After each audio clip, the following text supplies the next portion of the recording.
It is time for our weekday show, Elko Live. Thanks, listeners, for joining us.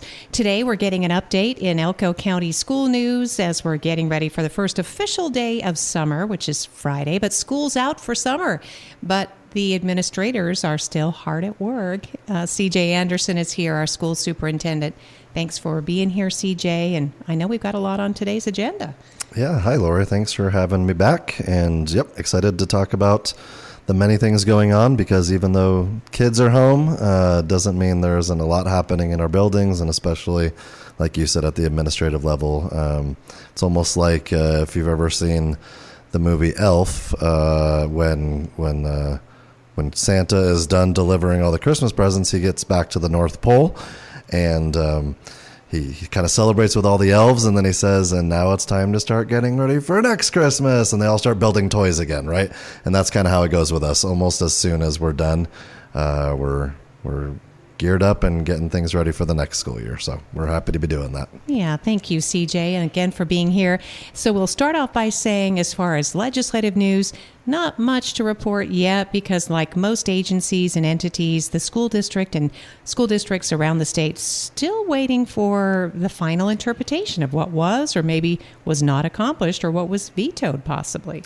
Yeah, that's pretty accurate. So at this point, all of those, all the bills that are new or whatever have been established, and we know what's coming or what's been approved and what hasn't been approved. But as far as the interpretation of all that and how it applies and what the kind of and how to enforce those and enact those and put them into policy and have them represented across our school districts, as far as the ones that relate to education, that's still got to be interpreted. And we have wonderful people at the state level, whether it's through the Nevada Department of Education or through the Nevada School Boards Association or through the Superintendents Association. There are wonderful legislative minds that help us kind of say, okay, well, here's what that needs to look like. You need to update your policy this way. You need to do this in your classroom. So those things eventually trickle their way down to us. Same with when it comes to budget and things that have fiscal impact, like those, that eventually makes its way to us. But like the concept that because a bill was approved means they're even ready to implement that at the state level is just simply not accurate for lots of those things. So eventually, we'll kind of see the results of those come down. But for right now, there's a couple things that we already know and we're already dealing with, but for the most part, that's still remains to be seen on some of those things. CJ Anderson is our guest, our school superintendent today. Something that is set, though, is the agenda for tomorrow's regular school board of trustees meeting, and that's going to be followed up by another session on June 24th. So let's get up to date on those. Yeah, sounds great. So just to be clear, we don't usually have board meetings consecutive weeks. When we made the calendar of board meetings last year around this time for the current year we're wrapping up, there was a desire to not hold a board meeting during graduation week because we were doing, with Spring Creek's graduation being on Wednesday, if we did a board meeting the day before, how that kind of gets in the way of other, school awards events or senior events and whether, Spring Creek or someone else, like it kind of got in the way of a graduation week. And so the board decided not to do a meeting on the first month of June. However, June is always a very busy month. And so what they elected to do was to hold our regularly scheduled meeting during the third week, but then add another meeting the fourth week. So we will have a meeting tomorrow, and the agenda for that is posted, and we'll get to that in a minute. And then after that, I'll kind of give a preview of things that we know are going to be coming the following Tuesday as well. So for tomorrow's meeting, some pretty significant things going on. So first of all, about 3 years ago, we switched our food service provider from Chartwells to SFE, and because of how things have developed over the last few years and the landscape of just food service in general in Nevada and really across the country, we decided it was a good time to reevaluate that contract and to possibly go out for RFP. And we did that, and the the two bids that we received, or the two proposals that we received, were from those same two companies I just mentioned, from Chartwell's and from SFE. And at this point, I and the committee that reviewed those RFPs is recommending that we switch back to Chartwell's and move away from SFE as our food service provider. So that is going to be one of the first action items that we hope to take action on tomorrow, is to have the board approve to have Chartwell's be our food service program in Elko County School District. And so that's one that's there. In case this is something that people are excited about, we have two different sales or auctions, I guess, that are going on that we want to approve to have happen. So we have both a vehicle surplus sale, and then we also have to conduct a surplus sale for like equipment and furniture and things like that. So this is kind of an annual thing. We have so from the vehicle side, we have some fleet cars, and we also have some buses that we're going to be selling because they've kind of outlived their usefulness for our purposes, but can still be, someone's going to want to buy them for something else. Go restore a bus or something and turn it into your camper bus or something.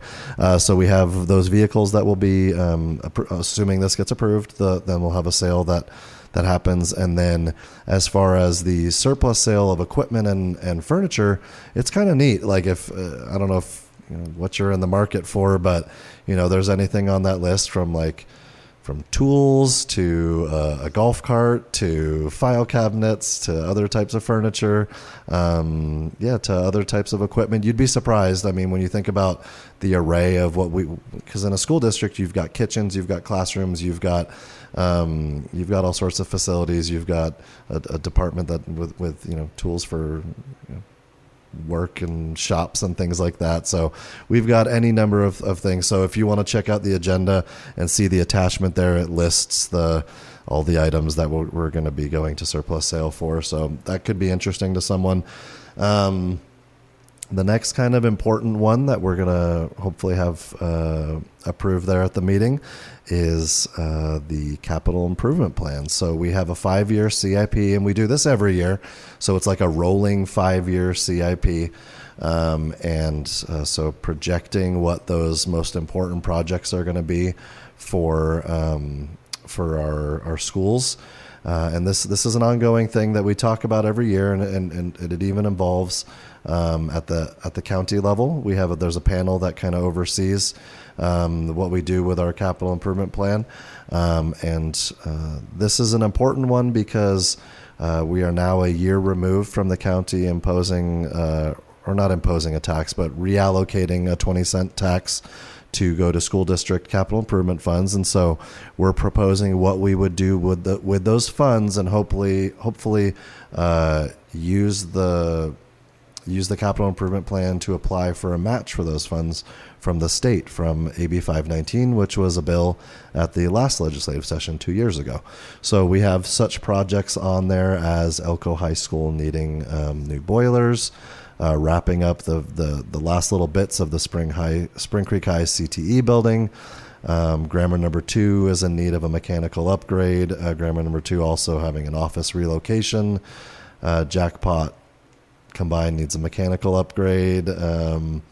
So yeah, there's different projects on there, and that's just for this year alone. There's other ones I didn't mention that for this year, but then you can see kind of projecting out over the next 4 years after this coming year as well. Wells Gym needs a roof replacement. West Wendover Middle School needs boilers. So anyway, if you look through this document, you can see something that stands out to me right away is pretty much every community, not pretty much, all the communities I think are represented in this document. So we're cognizant of and aware of the different needs that are happening in, whether it's Jackpot, Wendover, Wells, Carlin, Owyhee, Spring Creek, or Elko. We know that those needs exist and trying to equitably address those. And so the capital improvement plan is there, and assuming hopefully we can get that approved and move forward with many of those projects. So the big question is, with that 20-cent distribution, do you have enough money? I mean, will the school district be able to accomplish this, or what is the price tag so far we're looking at? Well, no, we're not going to have enough money to do everything we want to do. But we, assuming we're able to match those dollars that come from that, it'll really help us reach that a little more.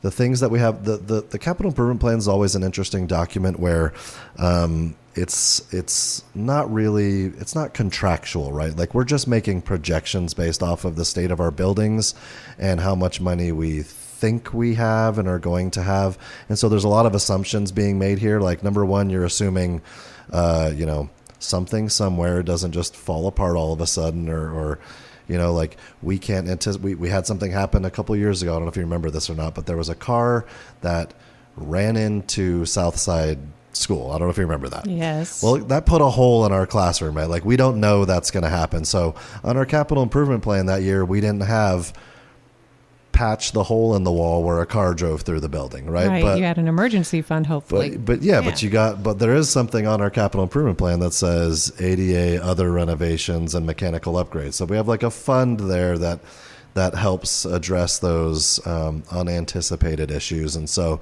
we try to plan for those things that we know are most pressing. And right now, given the state of our capital improvement financing and losing the pay-as-you-go funding 3 years ago, we had to go down from wants to just straight up needs. And so the majority of what you see on the capital improvement plan as proposed is going to be very much around just like absolute needs. So it's going to be mechanical upgrades, boilers, and roofs, and like asphalt maintenance that has to happen. Otherwise those things degrade to a point where they're unsafe. And so there's nothing really on there that's kind of negotiable. Like, these are all things that are very important for the safety, the security, and the well-being of those buildings, both short-term and long-term. And but we do make assumptions, and something that people sometimes point out is, well, this wasn't on the capital improvement plan for last year. And it's like,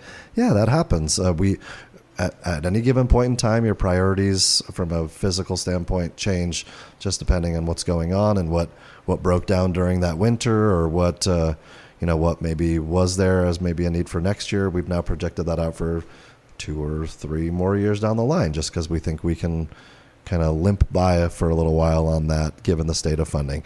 If we were back to what we were doing before, where we had 15, 16, 17 million coming in a year, there's a lot more that we could be doing on this. But given the way our voters voted and where we are now with funding the way it is, like, this is what we feel like we can reasonably do with the funds that we know are coming in right now.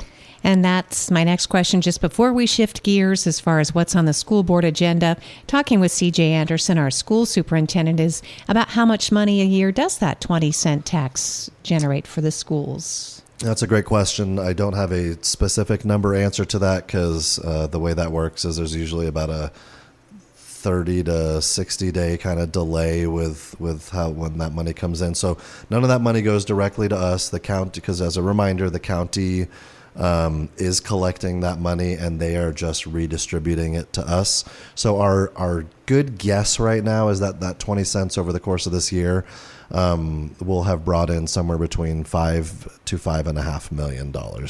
And we will, and then as soon as we can access, basically as soon as this CIP, this capital improvement plan, is approved, we will go to the state with that number of $5 to $5.5 million in mind and ask for matching funds for that dollar amount to accomplish X projects. And so that's our best guess at this point.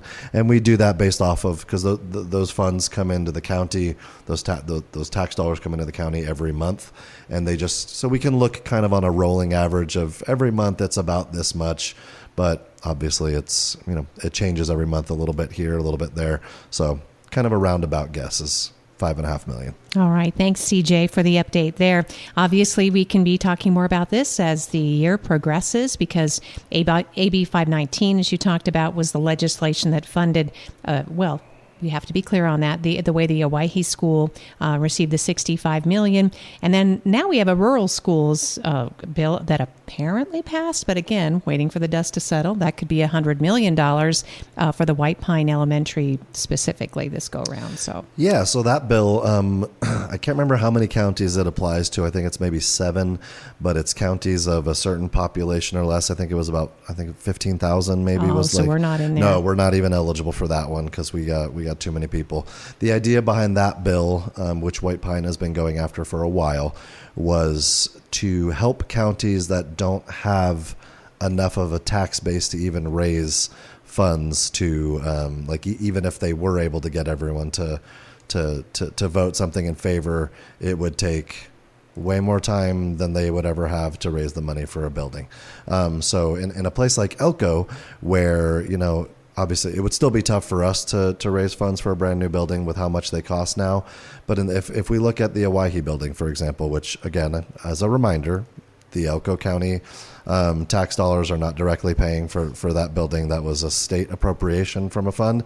But if we just go with that as an example, at the time, they allocated $64.5 million to us. Well, in an Elko County, where when we had 75 cents coming in, if we were getting, let's just say, $16 million a year off of that, well, you would only need, I know it's always scary to do math live radio, but 4 years of $16 million is $64 million. And so for an Elko County, 4 years of bringing that much money in, you can start to let's just say, but you got other stuff going on. So let's just say, over a 10-year period, you get enough money to build a new building somewhere, but also still take care of whatever roof and whatever, right? You can be doing maintenance and replacement and then also have a new building coming in. But if you get a place like White Pine or Esmeralda or Lander, where, their tax base, it would take 30, 40 years to ever generate enough money to even do that. And all the while your building costs are going up and you're still having to address, your current boilers and your current roof and all that. So it's a mechanism that was approved to help those really small districts who just don't have the tax base to do something like that. So, many folks are saying, well, it's about time. So that one makes sense. That's definitely. So CJ, what else is on the agenda you think of significance? Tomorrow's school board meeting. We got more. We got more. So on tomorrow's agenda, we also have so we have a few different policies that we're going to be talking about. One is just like it's to vote on the one that was at our last meeting, and that's about notification to IT about separation with employees. That's not really super interesting, but the one that's kind of pretty important, and we actually sent an email about this weekend to everyone. Well, I shouldn't say to everyone, but we sent an email to all staff, and we sent an email to every parent who has a correct updated email address on file, is about our I say a revision because technically it is a revision of policy JDBA, which is about cell phone usage in schools. But it's such a significant overhaul of the policy. It's essentially going to feel like a new policy, because the last time when this policy was created, that was in 2008, and cell phones were not. They were around, but they weren't. I think we still had flip phones, didn't we? And they weren't ubiquitous in the hands of kids everywhere all the time. Yeah, they weren't phones that had access to internet wherever you were, the types of social media and things. So when this policy was created, we may as well have been living in a different time with 2008.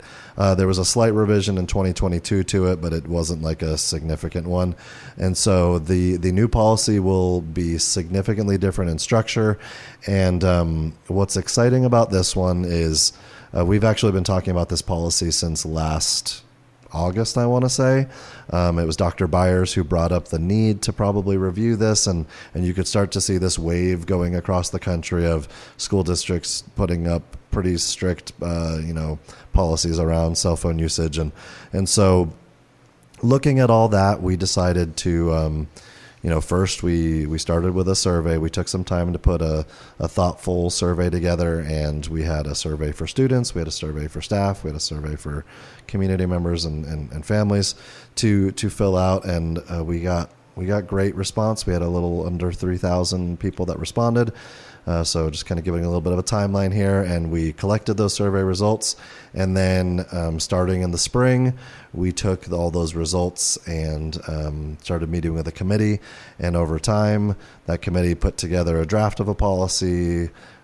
I then ran that draft policy through all of our administrators a little while back, and anyway, all of this kind of effort that's been put in over the course of this school year has resulted in this draft policy. And so we don't always email everybody about every policy that we have on the agenda, because to a certain extent, it's everyone's responsibility to keep an eye on what's going on with, public government or local government and things like that.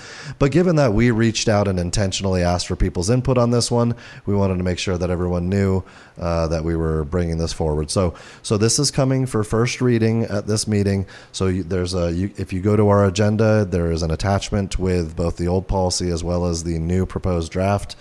So if you want to give that a read and see kind of what the product of all of this effort was, this is the time to submit comment, so making sure everybody knows, because some policies don't impact everybody. This one, impacts almost everybody. What would you say the gist of it? Big changes, right? No phones at all, or? So kind of there's a lot of nuance to it, but I would say what the gist of it is, the policy talks about personal electronic devices. So it's not just about cell phones. It's about cell phones. It's about smartwatches. It's about earbuds. It's about anything that your child may come to school with that is an electronic device and belongs to them. So it applies to that. We have structured it to where there are different allowability levels by elementary versus middle/junior high, and then as opposed to high school. And basically it progressively gets slightly more lenient, but not a lot. So for example, elementary school, the gist is you can't have it ever during the school day. It's not allowed. And then at middle school, it's allowed, but only during very specific times, like during lunch and before and after school, beginning of the day, end of the day kind of thing. But not during hallway transitions, definitely not during class, basically not in the building almost at all. And then for high school, it's prohibited during all instructional time. So kids can have it for the hallways. They can have it obviously for, in the parking lot and before and after school and things like that. But the idea is to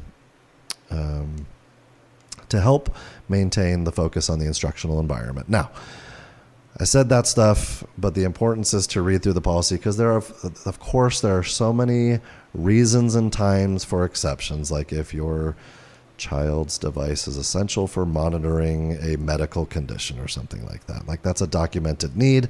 Of course, there's an exception for that.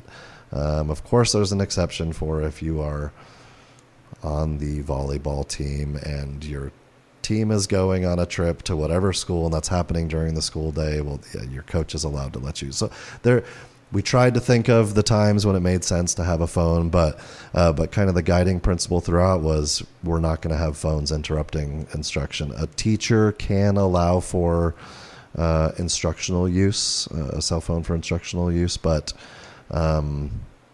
if you got your Chromebook, which everyone has, and it's not something that you absolutely need to use a phone for, then you use that instead, and try to keep those distractions out of the classroom and during instructional time. So that's kind of like a quick synopsis of it, but a heavy focus on accountability with this as well, both accountability on the student as well as on the staff member to enforce this policy. A prevailing sentiment from both the parent side of the survey as well as the staff side of the survey was that there are a lot of problems that are created by possession of and usage of cell phones and other personal electronic devices during the school day. And so, even though a lot of people agree that, yes, there's a lot of convenience with having those devices, and there are good things that can come from them, that there isn't really much of a place for them to be used for individual reasons during class time. And so, of course, there are people who disagree with some of the things I've said, and that's fine. That's like, we're never going to get 100% consent with everything, but we tried to go with the kind of like I said earlier, prevailing sentiment of those things. And again, this is why it's a great time. If you have some, I don't claim that I and the committee put together an infallible policy. Like, it could be that there's some more area for improvement there, and that's why we do first reads of policies. So whether someone wants to submit public comment in person at the podium on Tuesday, or they want to send an email to me or to the board members about it, just somehow comment and share your thoughts on it. We'd love to hear that. This is the time when the board gets to review those things, and we can try to find room for improvement on the policy. And in the end, like, if it goes through this time and, a couple months down the road we realize, hey, this part didn't make sense, we just bring it back and we revise it again. We're just trying to get the best possible policy that reflects the wishes of the community. And when I say the community, I mean the parents, I mean the staff. We're all a school community, right? So whether you're a teacher, a parent, a business owner, all of the above, because I know we have people that fit all those categories. And also we had student voice in there. If I'm being honest, like, the students are probably going to be the most upset about this policy, but because it's more restrictive of what they're used to for a lot of these kids. But we did, student voice was part of the process, and certain elements that people may not pick up on were very well informed by student voice. And so even though a student may not be happy about certain restrictions, there are other things in there that we only thought of because student voice was in the equation. So really grateful for that participation as well. CJ Anderson is our Elko County School Superintendent. Thank you, CJ, for those updates. Again, some of the bigger items that appear on the Tuesday, June 17th school board meeting, followed by another session on the 24th.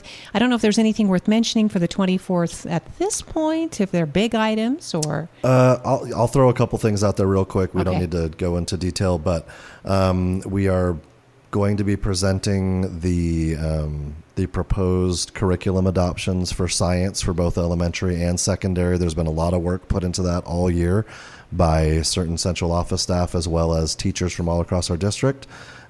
We do have the science textbooks that are going to be proposed for adoption. Those are in our boardroom and have been in our boardroom for a while for people to be able to go review. So if someone's curious about what is in those textbooks, you are more than welcome to stop by anytime and come review those. So we will be proposing adoption of those curricula next meeting. We'll also probably have a budget augment based off of some possible last minute changes after the legislative session ended. We will also be proposing a contract with a company called Lexia, and they do like tier 1 and tier 2, even tier 3 interventions for literacy and language arts. And so we're trying to make that something universal across all of our elementary schools in the district. And so that's an exciting little element we're going to be able to bring into all our schools to help, hopefully help our reading scores and help kids just be better that way. I mean, the scores matter. It's not about the scores. It's about our kids' preparation and how our education is serving them. And so, yeah. Yes, and that's a good reminder just to plug for Elko County Library summer reading programs. They do them for both children and adults, but they're super popular. There are prizes, ice cream, hot dogs, things like that involved. But it's a great chance to really fan those flames, ignite literacy as the schools do, but then keep that learning going during the summer. And speaking of, we'll just close out the program with a reminder, for a happy, healthy school community. Things don't always end, during the summer. For example, learning, as we talked about. And there is this exciting new online learning for preschool youngsters, right, CJ? Yeah, so this is actually a program we almost were able to roll out for this school year, but then something happened with funding falling through. So there's a company, a partner we've been trying to work with for a little over a year now called Waterford, and they have a program called Upstart. And what this is it's intended for all preschool age kids. So this isn't kids enrolled in the ECSD sponsored preschools, but if you have a preschool aged child, homeschooled, planning on going to the charter, doesn't matter. Like this is a service we want to make sure everyone knows about. And so Waterford Upstart is an on-demand early learning program that gives you tools for coaching and resources to help your preschool age child get an early jump start on reading. One of the pillars of our strategic plan under the community engagement side of things is really focused on our kindergarten readiness. What we know is by the time a child gets to grade 3, if they're not reading on grade level, their chances for to thrive and really be successful from an academic standpoint become much harder. And it's not to say we're not going to try and try to make things better, but really those early years are when you can kind of capture and start to have really good predictors of success, especially when it comes to literacy. And so that's why there's always been this talk about read by grade 3. So, but what we noticed is you can even backtrack that a little more to you can almost predict, like at a kindergarten level, how a kid does with their initial screening tests as well as their first MAPS tests. Those things translate really well to how well they're going to do by 3rd grade. And so what we started to notice is we have a lot of kids that aren't coming to us kindergarten ready. And that's, I don't say that to place blame or anything like that. It's just some kids come to school more ready than other kids for whatever reason. And so knowing that there's opportunities to provide resources to families with really young children, so that when they come to kindergarten, they're already kind of a little more advanced or getting themselves in a better place to benefit from the instruction that they get when they get to kindergarten. We've been trying to find ways to partner with different people, and so this Waterford Upstart is a great program. This has been shared out, and what I want to make sure to, so obviously go to the website and look at it and everything, but what's important to know is they actually have a limited number of spots of people that can participate in this, and because of kind of how things went down last year and we got left out, they've more or less told us, like, we have first rights of refusal for this. And so I think it's not until July 1 that they'll start accepting applications or something. I don't know if application is the right word, but accepting people for the program. But what they've said is if you go to that QR code and you get signed up, what you're getting on is essentially a wait list to get in. And we've been told that we have priority, people from Elko County. So again, not students of Elko County School District, but if you throw in an address that's part of Elko County, you're probably going to receive preference over other places. And so we want to make sure that everyone knows, like, to get your kids signed up for this as soon as possible. And again, this is for all preschool age children. And let's get those kids off to a good start. Let's get them ready so that when it is time to have them jump into kindergarten and go into school, that they are ready and have the best chance for success. And they're excited about it too, because that's an exciting time in a child's and a family's life.